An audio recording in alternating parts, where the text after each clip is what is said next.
YouTube land, Tycanders there doing another action figure review, and today we are looking at two of the story pack sets from the new Jurassic World Rebirth movie. These are by Mattel, and these is the Zora Bennet character and Velociraptor, and the other pack is Dr. Henry Loomis and the Pteranodon. So the Zora Bennet character is the one played by Scarlett Johansson. I'm not sure the name of the actor who plays Dr. Henry Loomis. Scarlett Johansson is really the only character or actor that I'm familiar with in the new film that's coming out. There might be one or two others that pop up that I might recognize, but so far she's the only actress that I know of offhand that I recognize from the cast. Not saying anything bad about it, just saying what it is, that she's the only one I kind of recognize out of the group. I think is it Marsha Ali is also in there. He's supposed to be playing, he's the guy that was initially pegged to play the new version of Blade, but I don't know if that movie is ever going to get released or off the ground or what status that's in. But we'll have a quick look at the packs they're in. So very standard. We'll have a look at the packaging first. So very standard fare. You have the Spinosaurus in the corner. You have the Jurassic World logo in the opposite corner. It is interesting to see that they haven't been promoting the packaging so much with the T-Rex. Those days seem to have gone. They're now trying to kind of push the Spinosaurus as the big bad kind of type thing, even though there is another creature in the movie. And I'm not going into spoilers. I know if you've been looking at the figures, you already know what it looks like, but I'm trying to avoid spoilers as much as I can. So on the back of the packaging, you just see a image of the characters within. It is interesting to note that there is some minor differences between the renders here on the back and the final products, more so with the Loomis version, the Dr. Henry Loomis, and it's more to do with the Pteranodon and the color scheme, but we'll get into that in a minute. So as I said, boxes are pretty much fairly plain. You do get a couple of accessories with the characters. They're pretty much identical packaging wise, so we'll pause here, bring in the figures, and we'll get cracking on the review. So here are the figures out of their boxes, and as you can see, they aren't too bad looking. So we have we'll bring in the old tape measure starting off. So the human characters stand in around the 3¼ inch mark. So you have the Zora characters just around 3¼ inch, and Loomis is around the same. They do come with a few minor accessories. They do come with two similar accessories, and then they come with two kind of more unique. So the backpacks are their similar accessories. They're different sculpts, but they are similar in nature. With Zora's one, you have a double peg system, so you have the opening for the pegs on either side, and it just clips out. The backpacks are designed to open. Now, I'm not sure why they have an opening. They don't have any accessories that can store in them. Her other accessories is a fairly large rifle, and it doesn't actually stay anywhere. I think it's just supposed to be like a tranquilizer gun or something. You see her use it in the trailer. It is a bit of a gummy, rubbery plastic. So, I do know there's another version of this figure, and it has paint apps on the rifle. It has like yellow paint apps, I think around the stock area at the back, and I think might be some up here, but it's predominantly the same sculpt. And then you have the backpack as mentioned, and then they have this opening feature. I believe the opening feature is a crossover from the Chaos Theory figures. Now, we never got any of the human character 2-packs or dinosaur versus human packs for the Chaos Theory stuff, so I'm just going on from what I've seen on other reviewers who said that these backpacks are similar in nature. So we'll grab Loomis's one. Now, his one is slightly different. It's a different sculpt, obviously. It's, he has the double strap for the shoulders, whereas Zora's one has the chest belly strap. but this one has just a single opening on one side, and the idea is you slide it up on one arm, bring it around, and then kind of finagle it a bit and get it to plug in, and you have your figure with the backpack on. Same with Zora's. Just pop him back. So in her one, because it's the double strap, you have to loop it over her head and just watch the ponytail when you're doing so. You can put the arms out to the side if you wish. It doesn't necessarily have to be completely out. You can have them bent at the elbow and it should still fit. Now, it's not a great fit, as in you can see this small gap here and there. It does kind of move on the figure, but it doesn't really hinder the articulation that much at all once you have them on. For Loomis's extra accessory, he has a shock rod or a stun baton or a stun stick or electropod. It has a piece that can be taken off at the top. It has a kind of lightning arc effect that is on it. It has double handles. Now, the one thing these figures have, which is the same going forward with all the figures from the kind of basic line, is they don't have any wrist articulation. So getting the figures to hold things in a two-handed pose can be kind of troublesome, but it can sort of be done. It's just, it won't look completely natural, as in, like, you have to look like he's holding it down pretty low. If I just get him to do it, but you can get him holding the shock baton or shock stick or whatever you want to call it. She does, Zora does hold her rifle, but again, because of the way she's designed, you can't get a two-handed grip on it. It looks even more awkward if you try to do two-handed grip because of the stock being so large at the back. So if I was to do two-handed, you kind of have to do it that way, and she doesn't really get a grip on it. So it is what it is.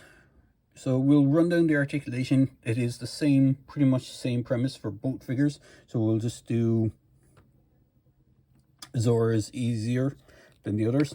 So you have shoulders can rotate all the way around, arms can rotate up, and you have single joint elbow with a swivel.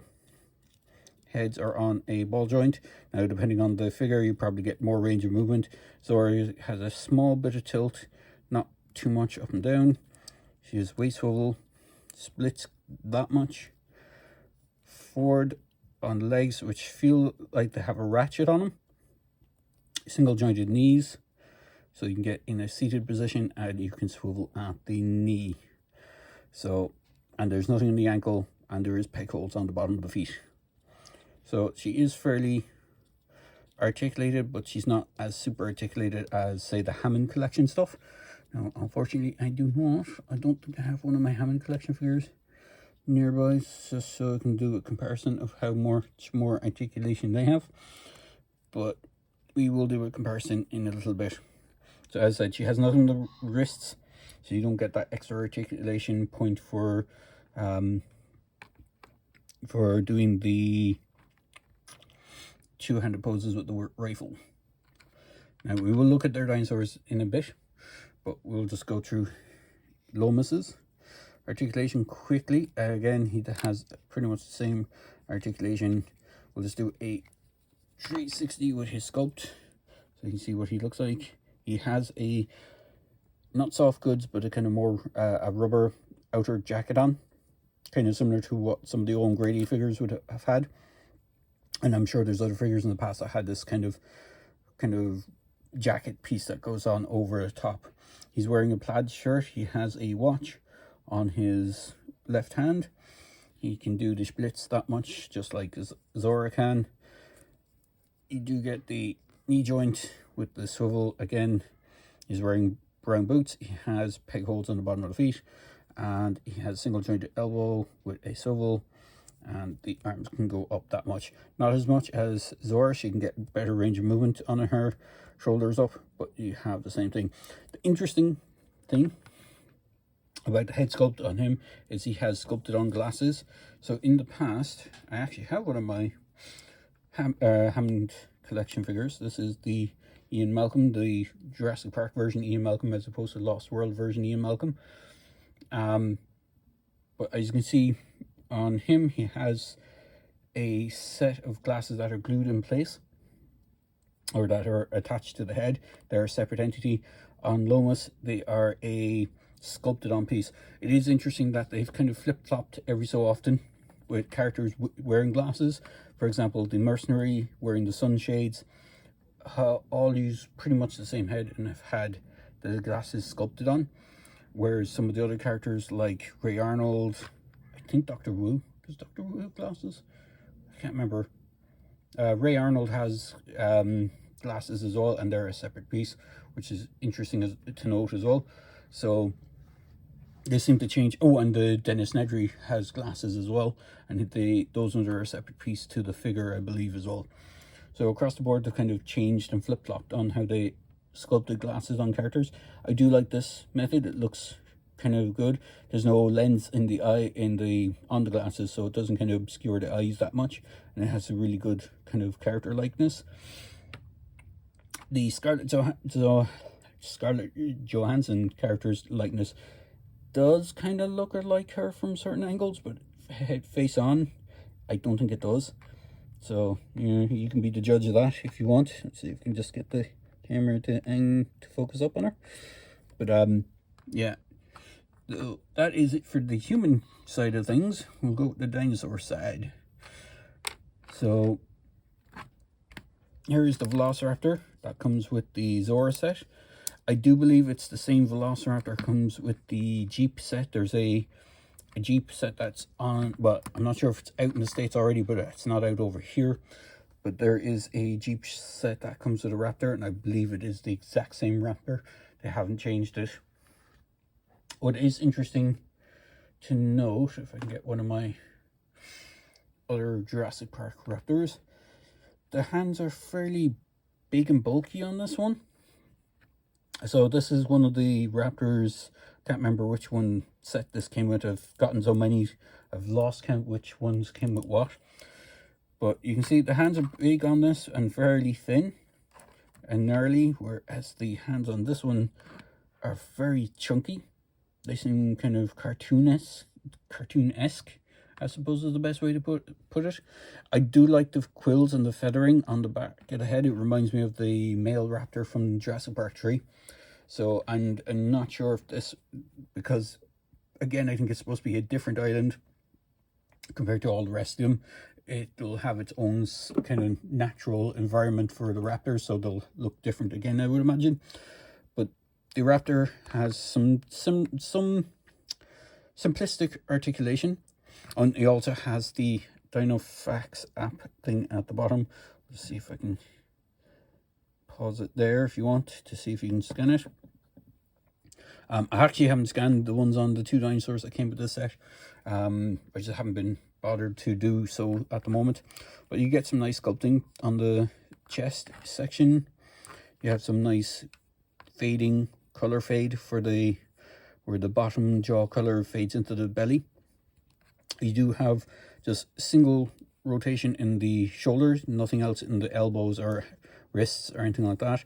You do have kind of fixed pose with the legs, so if you are putting the legs in different poses, you're going to get kind of a more awkward look to it, because it's designed to look like it's in a certain pose. That is the same with most of the basic dinosaurs in the Jurassic Park, going across the board from the attack pack to the ferocious pack, or whatever they're called now, frenzy pack, attack pack. All those kind of basic ones all had kind of either fixed pose with the legs. They still had hinges or swivels in the hips, but when you started moving things around, they just look unnatural. So like, for example, you can kind of make it look like it's running a bit, but then you won't have the stability of the legs, and it will just flop over. Claws are not painted.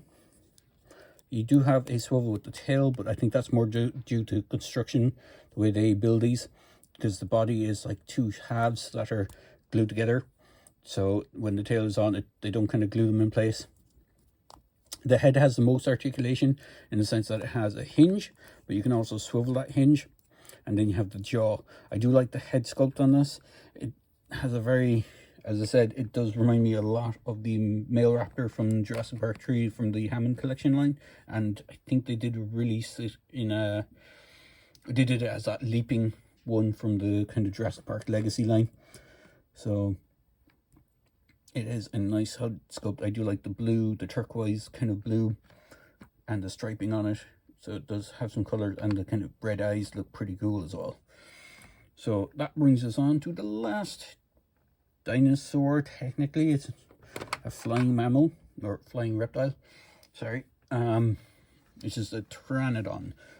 The Pteranodon is actually my favorite out of these two, even though I like the Velociraptor. And the main reason behind that is because it's one of the few Pteranodons or pterodactyls or pterosaurs that can actually go into its more natural kind of walking pose. And if you're not sure what that is, it's this kind of pose where the wings are folded up underneath and they can kind of stand on their own kind of gumption. Because previously, I'll bring in one of the other pterosaurs, can't remember which one this is, they had this kind of thing where the wings were in kind of a fixed pose, but if you were to try and put it down onto its feet, because the wings didn't give the stability and you didn't have the fold, it just looked like it was dead or flopped onto the ground or asleep, or whatever way you want to put it. It looked like it had taken itself out of the equation by face planting into the ground. So you didn't get great, like, because these things didn't come with any display stand, which is another thing I kind of wish Mattel did with some of these. Even if they had a small peg hole on the bottom and a small clear base, that you could have them displayed in flight mode, that would have been really cool. I know they do that for some of the more high-end stuff, so like the old Amber collection figures had flight bases. I think they should have kind of included something simplistic and similar for the kind of attack pack or the kind of basic ones. But this is the Pteranodon as is. Getting back to the box, where I said the packaging is slightly different. On the prototype of the Pteranodon, I'm not sure if you can see it there, but on the prototype version of it, it's still pretty much the same coloring. It's just the blue is a lot more dark navy blue from the looks of it, and it goes more down to the front of the beak, or all the way down to the front of the beak, and it still has the crest on the back painted. But I do like the way this is done. You can even see the little beady eyes. It reminds me very much of the Pteranodons that you see in Jurassic Park 3. So it has a very similar kind of paint pattern, I suppose, to it. Even though I think they had like red on this section, but it kind of reminds me of the scene where they're walking along on the gantry. It has that kind of look to it. But I really like the look of this thing altogether. You do have the wings that can fold out. You can put it into the flight pose.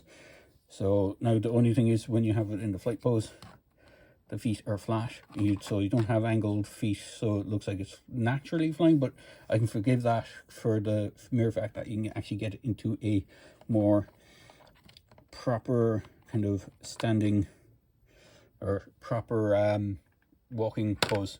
As it falls over, you can get it to stand on its feet if you want. It looks kind of goofy, but you can do that. It does have the facts app thing here. I'll just see if we bring it closer to the camera, so if you want to do scan it, you can do.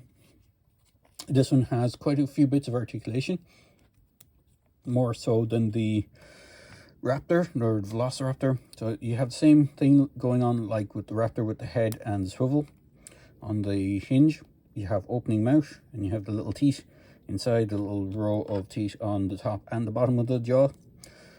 You have hinges on the rings, and you have that extra hinge here for when you want to put it into the flight mode. And then you have the just hinge, or sorry, swivel on the feet, so you can swivel it down and then turn it into a more crouched and walking position. So again, one of my favorite of the set. I'm not sure if this will be reissued or repainted. I do hope we might get a couple of repaints out of this mold, or if not, a couple of different versions of the pterosaurs with this kind of wing design. I do know the Quetzalcoatl, I think is how you pronounce it, the big one.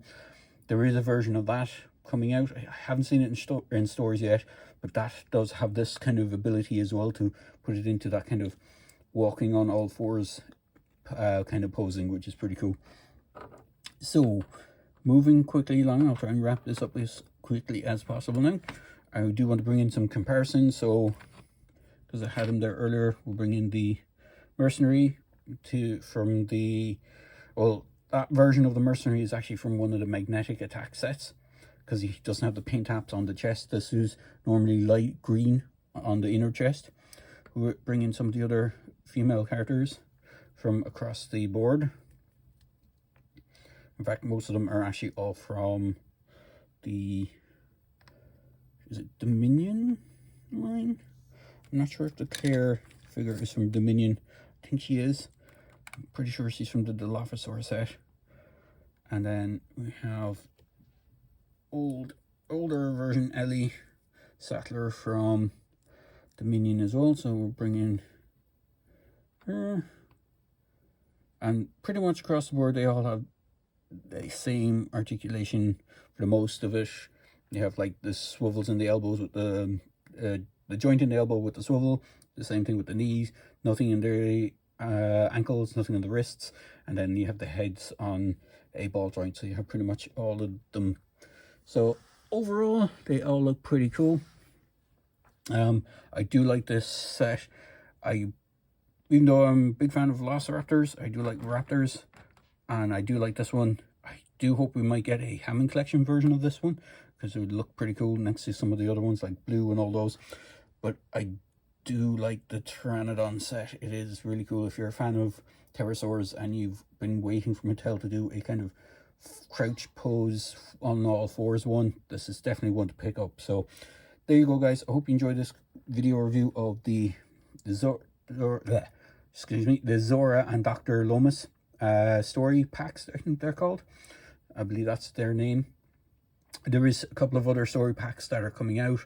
They haven't been released yet over here. They might be available in the States at the time of this recording, but I know these ones have just started dropping in the States at the time of this recording, and I'm not sure what other stuff is available. I do know there is another version of Zora, and I'm not sure if she comes in a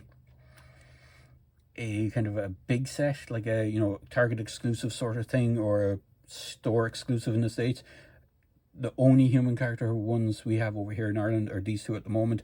Hopefully we'll get those other two, and hopefully we might get some of the other bigger sets. I got these in Smyths over here in Ireland. I will throw a link to them in the description below, so you can pick these up or order them, or check if they're in stock in your particular store if you're close to any stores. And they should be available in most of the Smyths in the EU as well. I don't know, because sometimes they vary from site to site, so it could be site preference. So just have a look-see and see if you can get one. But again, I do recommend the Pteranodon set. It is a cool set. The Loomis character is actually quite cool, even as a base for customizing for another figure. If you wanted to swap heads with figures and whatnot, it'd look pretty cool as well. So there you go, guys. I hope you enjoyed this video. I hope you watched all the way to the end, and as always, please feel free to like, comment, and subscribe, and please hit the bell notification. Is there a bell notification? I hope there is. Hit the notifications to get notified when I upload new videos. And as always, I hope you have a great day, and thanks for watching. Cheers, guys.